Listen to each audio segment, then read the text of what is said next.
Mari kita mulai renungan hari ini. Terima kasih Yesus. Terima kasih Bapakku yang baik. Terima kasih Juru Selamatku. Terima kasih untuk hari baru yang Kau berikan kepada kami ini Tuhan, sehingga kami bisa melakukan renungan harian Tuhan, untuk merenungkan setiap perkataan-perkataan firman-Mu Tuhan, untuk menjadi pegangan hidup kami Tuhan, untuk menjadi pelita dalam hidup kami Tuhan, untuk menerangi hidup kami Yesus. Dan biarlah setiap perkataan-Mu kami renungkan sepanjang hari dan sepanjang hidup kami Yesus. Berbicaralah pada kami Yesus, buka pintu hati kami, roh jiwa kami Tuhan. Setiap perkataan-Mu merasuk Tuhan dalam jiwa roh hati kami Yesus, untuk bisa berakar kuat Tuhan dalam hidup kami Tuhan, dalam diri kami Yesus. Terima kasih untuk semua hal yang telah Kau lakukan kepada kami. Terima kasih Kau benar-benar nyata, Kau benar-benar ada, Kau telah mati dan bangkit bagi kami Yesus. Terima kasih Yesus, terima kasih untuk perkenanan-Mu Tuhan, terima kasih untuk pernyataan diri-Mu kepada kami. Terima kasih Yesus, Kau benar-benar ada bagi kami. Dalam nama Tuhan Yesus kami serahkan renungan hari ini hanya kepada-Mu. Dalam nama Tuhan Yesus, amin. Kita akan menyanyikan lagu yang pertama.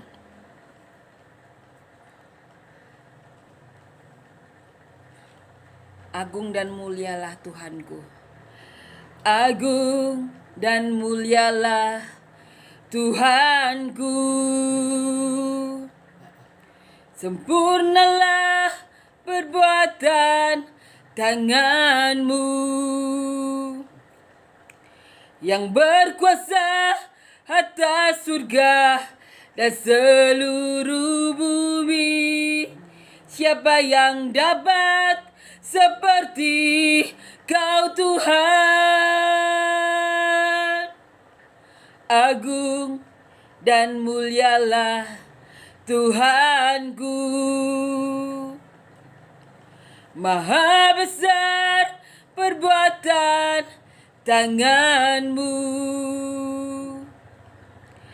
Aku datang dan bersujud dalam hadirat-Mu, memuja Engkau seumur hidupku. Ku sembah Kau, Allah yang maha besar.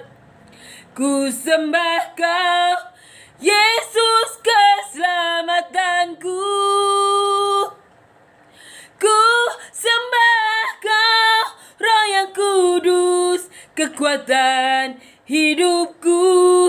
Ajaib Tuhan, sungguh Engkau mulia.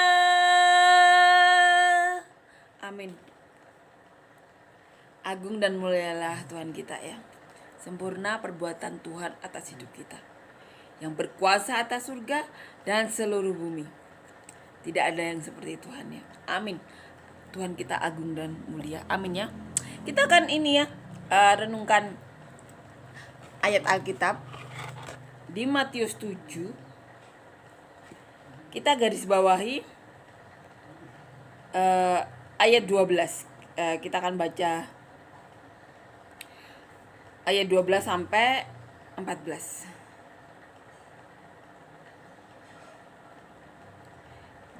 Judul perikopnya Jalan yang Benar. Segala sesuatu yang kamu kehendaki supaya orang berbuat kepadamu, perbuatlah demikian juga kepada mereka. Itulah isi seluruh hukum Taurat dan kitab para nabi. Masuklah melalui pintu yang sesak itu, karena lebarlah pintu dan luaslah jalan yang menuju kepada kebinasaan, dan banyak orang yang masuk melaluinya. Karena sesaklah pintu dan sempitlah jalan yang menuju kehidupan, dan sedikit orang yang mendapatinya. Amin ya. Amin. Ini Tuhan ini yang mengajarkan. Isi kitab hukum Taurat, isi seluruh kitab hukum Taurat dan kitab para nabi itu pada intinya itu segala sesuatu yang kamu kehendaki supaya orang perbuat kepadamu, perbuatlah demikian juga kepada mereka. Ini sering kita di bahasa lainnya di saat-saat ini, kalau kamu mau berbuat A kepada orang, ya perbuatlah A juga. Kalau kamu mau berbuat B sama orang, berbuat B sama, kamu ingin diperlakukan B sama orang, perbuatlah B juga sama orang. Jadi kalau kita mau berbuat baik kepada orang, itu karena kita mau diperlakukan seperti itu inti hukum Taurat. Jadi segala sesuatu yang ingin orang lain perbuat pada kita, perbuatlah itu kepada orang lain juga, maka itu akan kembali kepada kita. Ini ya, kita dikasih rangkuman ya, satu kalimat inti dari kitab Taurat yang kita baca. Itu intinya itu, segala sesuatu yang kamu kehendaki supaya orang perbuat kepadamu, perbuatlah demikian juga kepada mereka. Kalau kita mau ya, saat kita kesulitan ditolong orang, kita mau saat kita kesulitan dibantu orang, perbuatlah dulu. Jadi saat kita hidup itu kan kita tidak tahu ya apa yang terjadi. Mungkin saat ini kita benar-benar kaya raya, bisa berbuat apapun ya, tapi kita tidak tahu 1 tahun 2 tahun kemudian kita mungkin akan mendapatkan sesuatu yang namanya juga hidup ya. Kita berhubungan dengan orang-orang yang kita tidak tahu latar belakangnya apa,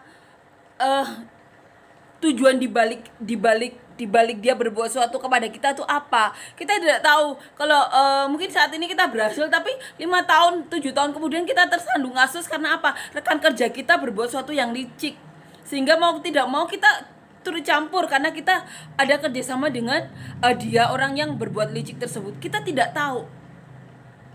Maka saat kita ada kesulitan, banyak orang yang membantu karena di kehidupan sebelumnya, di tahun-tahun sebelumnya kita banyak membantu orang juga, sehingga saat kita mendapat kesulitan, orang juga membantu. Ini inti dari hukum Taurat yang sebenarnya diajarkan juga di kehidupan sehari-hari ya. Apa yang kita perbuat akan balik ke kita juga. Ini inti dari hukum Taurat. Ditulis di Matius ayat 12. Di sini juga ditulis masuklah melalui pintu yang sesak itu, karena lebarlah pintu dan luaslah jalan yang menuju kepada binasaan, dan banyak orang yang masuk melaluinya. Apa maksudnya? Karena berbuat sesuatu yang baik, saat orang bisa seenaknya melakukan sesuatu yang tidak baik, itu ada harga yang harus dibayar. Maka Tuhan di sini menulis jalan yang sempit. Karena kita apa? Karena kita harus mematikan daging kita. Saat orang lain berbuat seenaknya, melakukan korupsi, melakukan tikung, untuk agar apa? Usahanya lancar, agar apa? Dia bisa hidup enak, itu dengan menyusahkan orang lain. Itu kan dilakukan orang-orang dunia, orang-orang yang kebanyakan. Karena apa? Karena mau instan, mau berbuat enak dengan menyusahkan orang lain. Itu jalannya luas, gampang dilakukan. Tapi saat untuk melakukan kebaikan, untuk agar kita tidak melakukan apa yang seperti orang dunia, itu ada harga yang dibayar. Ada sesuatu yang kita matikan dalam diri kita. Saat kita ingin membalas orang lain, tapi kita ingat Tuhan, itu ada harga yang harus dibayar. Padahal kita bisa sebenarnya, tapi itu karena kita ingat Tuhan, kita ada harga yang harus dibayar. Ada anak kecil, dia habis dipukul, tapi karena ajaran orang tua, dia bisa mukul atau apa, tapi karena dia ingat ajaran orang tuanya, dia tidak balas.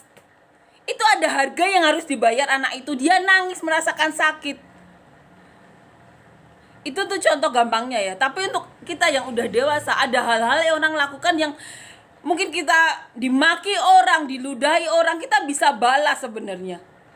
Atau mungkin kita kadang-kadang balas, tapi kita ingat Tuhan. Ada harga yang harus dibayar. Kita merasakan rasa sakit yang kita rasakan sendiri. Kita menahan diri kita. Itu jalan sempit. Jalan sempit menuju surga. Ini Tuhan yang bilang. Jalan luas bisa seenaknya. Tikung sana, tikung sini, korupsi apa? Untuk hidup enak. Diterima orang lain dengan apa? Sama-sama bergosip, sama-sama jelekin orang agar apa? Bisa diterima tetangga, bisa diterima temennya dengan jelek-jelekin. Itu jalan luas. Karena ngomongin orang itu enak banget. Tapi untuk nahan diri tidak membicarakan orang lain sehingga kita ditinggalkan teman karena dibilang sok suci, sok kudus, itu ada harga yang dibayar. Itu jalan sempit. Menurut Tuhan itu jalan sempit.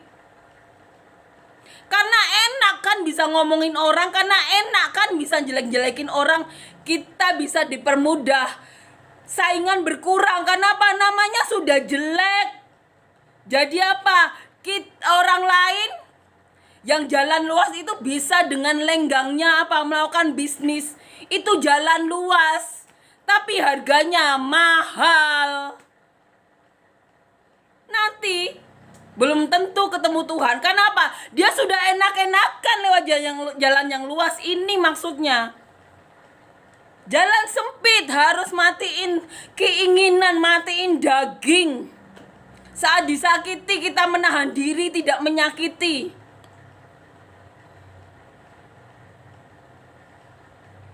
Dan luaslah jalan yang menuju kebinasaan.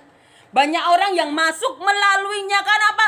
Gampang ngomongin orang, gampang jelek-jelekin orang. Bisnisnya jadi lancar. Karena apa? Sudah matiin orang lain.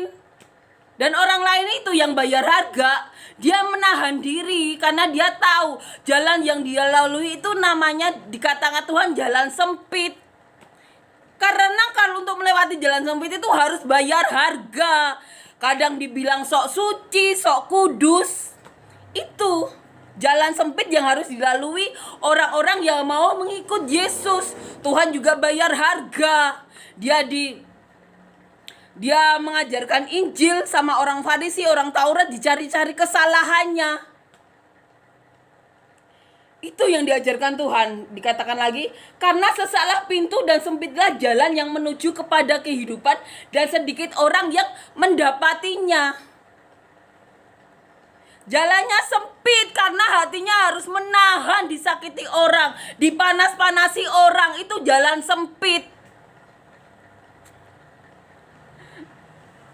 Kalau nggak inget Tuhan, kalau Tuhan tidak mengasih tahu itu jalan sempit yang dilalui, kita pengennya bales ludah dibales ludah, pukulan dibales pukulan. Tapi kita inget Tuhan, dunia itu berjalan, kita tidak tahu apa yang akan terjadi di depan.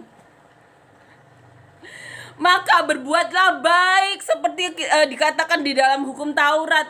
Apa yang ingin kita lakukan kepada diri kita sendiri, lakukan kepada orang lain. Itu inti hukum Taurat. Karena kita tidak tahu apa yang akan terjadi 5 tahun, 7 tahun ke depannya.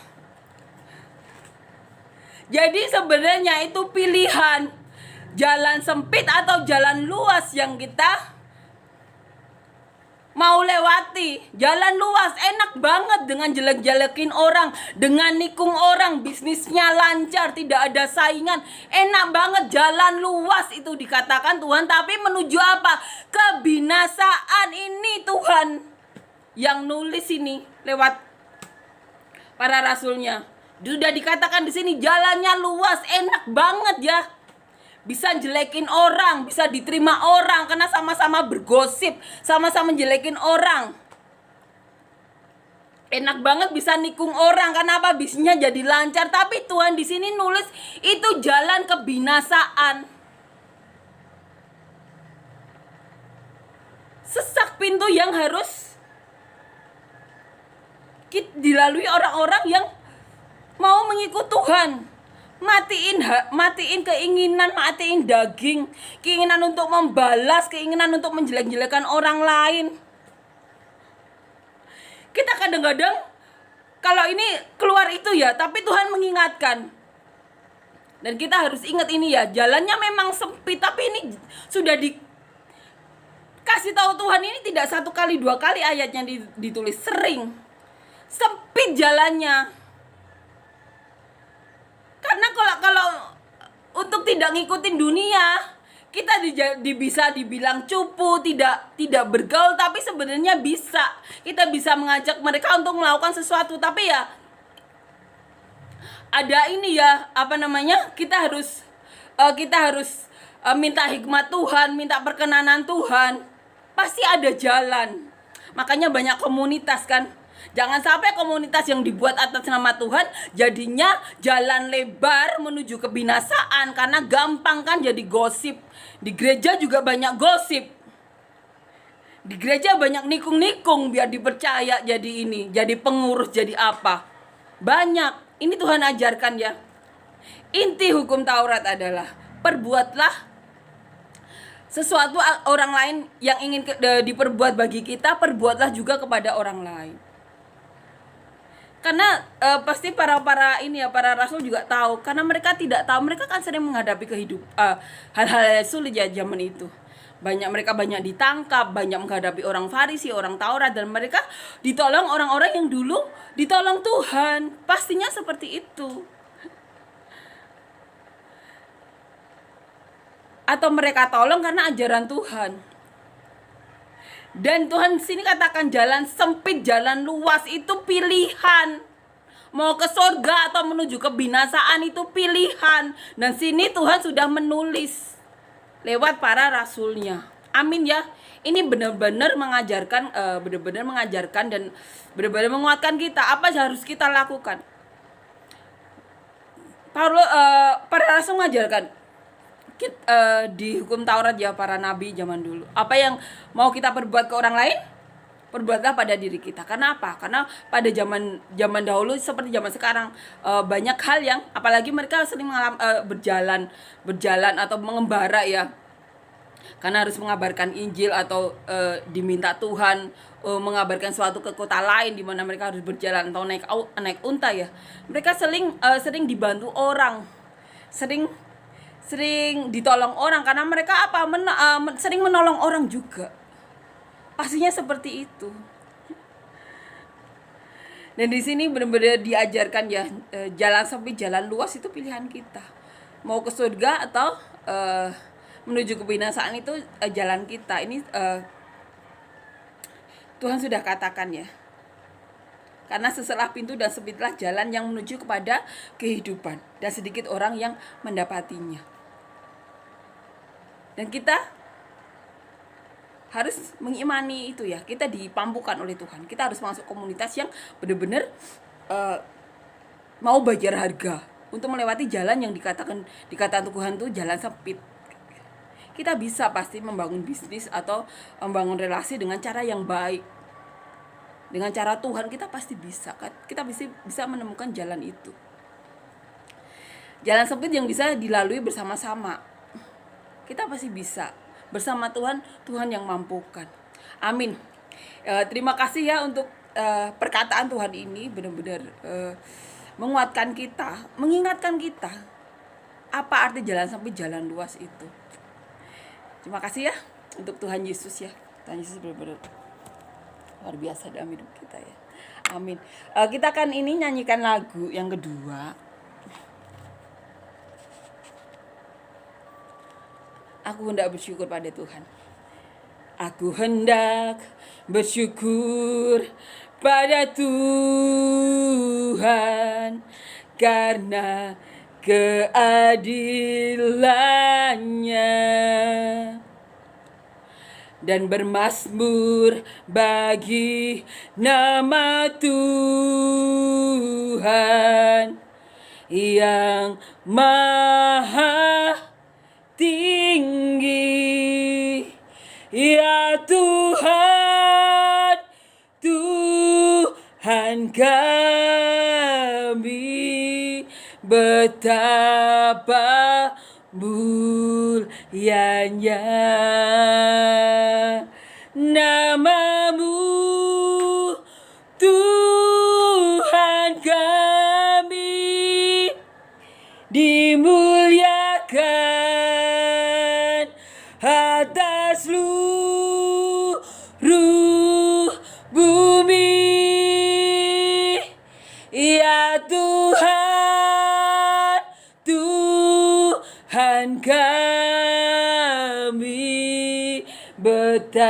betapa mulianya namamu, Tuhan kami, dimuliakan atas seluruh bumi. Amin Tuhan, dimuliakanlah namamu Tuhan. Terima kasih Tuhan untuk pengertian yang kau berikan Tuhan melalui para rasulmu ini Yesus, bahwa inti dari hukum Taurat adalah kalau kita ingin diperlakukan seseorang dengan baik, perlakukan juga orang lain dengan baik. Terima kasih Yesus. Terima kasih juga dengan pengajaranmu mengenai jalan sempit dan jalan luas Tuhan. Kiranya kau mampukan kami untuk melakukan apa seperti yang kau mau Tuhan. Kami mau melewati jalan sempit itu Tuhan, untuk fokus Tuhan, melakukan hal-hal yang menurut yang baik, seperti yang kau mau Tuhan, mendapatkan sesuatu dengan cara yang baik untuk mendapatkan berkat-Mu Yesus. Terima kasih Tuhan untuk bertemu denganmu Tuhan nantinya di surga. Terima kasih Yesus, terima kasih Tuhan untuk perkataanmu ini Tuhan. Kiranya kami bisa renungkan sepanjang hari ini dan sepanjang hidup kami Yesus. Terima kasih Yesus, terima kasih Tuhan. Kiranya kami bisa menjadi saluran berkat-Mu Tuhan, seperti yang Kau mau untuk orang sekeliling kami sampai ke ujung bumi seperti yang Kau mau. Dan biarlah namamu yang dipermuliakan dalam hidup kami, dalam nama Tuhan Yesus. Terima kasih Yesus, Kau benar-benar nyata, benar-benar ada di dalam kami. Terima kasih Tuhan, karena Kau telah menyatakan dirimu kepada kami. Dalam nama Tuhan Yesus, amin. Amin.